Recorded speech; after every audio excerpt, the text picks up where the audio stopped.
Bienvenue sur la présentation du logiciel eStudy, prospective scolaire. eStudy aide les départements et les villes sur leurs compétences de sectorisation des périmètres scolaires des collèges et des écoles. Pour mieux comprendre les enjeux et les fonctionnalités de eStudy, découvrons à travers cette vidéo, comment gérer le sureffectif d'un collège dans un département. Première étape. Identifier un collège en sureffectif. À l'échelle d'un territoire comme le département du Lot-et-Garonne, nous cherchons à identifier les collèges présentant un sureffectif, c'est-à-dire avec un taux d'occupation supérieur à 100%. Nous consultons pour cela la fiche départementale, afin d'avoir une vision globale des collèges du territoire. En parcourant la fiche, nous constatons que 8 collèges sont en sureffectif pour l'année scolaire 2017 à 2018.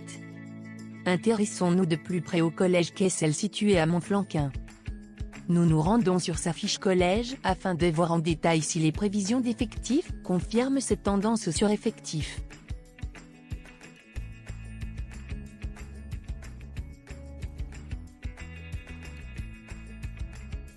Nous nous rendons sur ces projections d'effectifs. Il apparaît clairement à la lecture des deux tableaux prévisionnels, fil de l'eau et dynamique de construction de nouveaux logements, une accentuation du sureffectif jusqu'en 2027.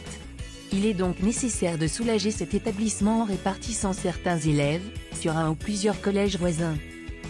Deuxième étape, prendre connaissance de l'environnement du collège.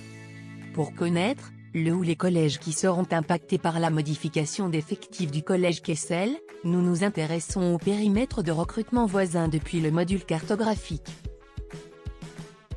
À son ouverture, le périmètre du collège est représenté en violet.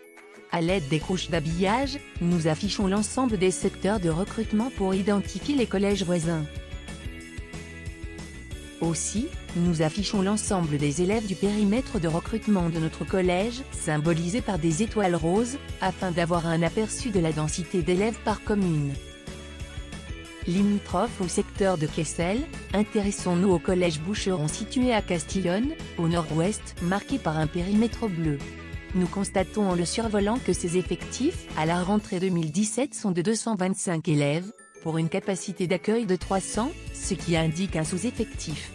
Pour s'assurer de cette tendance, nous nous rendons sur sa fiche. Nous voyons que ces effectifs restent bien en deçà de la capacité d'accueil maximale durant les 10 années à venir. Ces constats nous permettent de retenir le collège Boucheron comme pouvant accueillir de nouveaux élèves. Troisième étape, observer les impacts liés à la modification d'un périmètre. Nous savons maintenant que le collège Boucheron peut accueillir davantage d'élèves. Pour concrétiser ce transfert d'élèves, nous réalisons une simulation permettant de modifier le périmètre de recrutement du collège Kessel. Nous nommons la nouvelle simulation et laissons les paramètres par défaut, à savoir un transfert progressif des élèves. Nous validons la création de la simulation. L'espace cartographique s'ouvre. Notre objectif est ici de retirer les communes les plus à l'ouest du secteur de Kessel, pour les attribuer au collège Boucheron. Nous sélectionnons donc 3 communes grâce à l'outil de sélection et activons ensuite l'option permettant de retirer ces territoires du périmètre de recrutement actuel.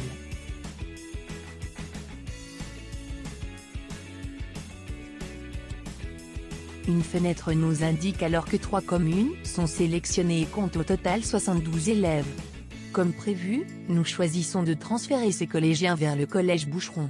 Les territoires retirés apparaissent alors en rouge dans l'espace cartographique. Nous validons l'opération.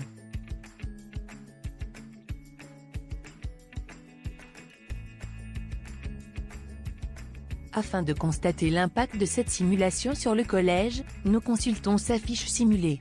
En parcourant les projections d'effectifs, nous découvrons le tableau des effectifs prévisionnels dynamiques de construction de nouveaux logements. À la lecture de ce tableau, la simulation de modification de sectorisation réduit le nombre des effectifs de notre collège et ramène les effectifs en dessous de la capacité du collège dès la rentrée suivante, en 2018.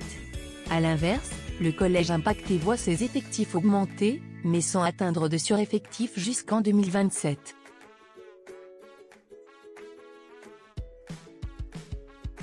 Comme vous l'avez vu, le cas d'un établissement scolaire en sureffectif est parfaitement géré par eStudy. Aussi, cette opération ne se résume pas simplement à prendre des élèves en trop et les envoyer sur un autre secteur. Une modification de sectorisation s'appuie sur plusieurs éléments d'analyse essentiels au confort des collégiens comme la mixité sociale, les habitudes de vie des ménages, les dérogations entrantes et sortantes, ou encore le transport scolaire. C'est pourquoi, nos collaborateurs spécialisés sont à votre écoute pour vous accompagner sur les enjeux scolaires de votre territoire.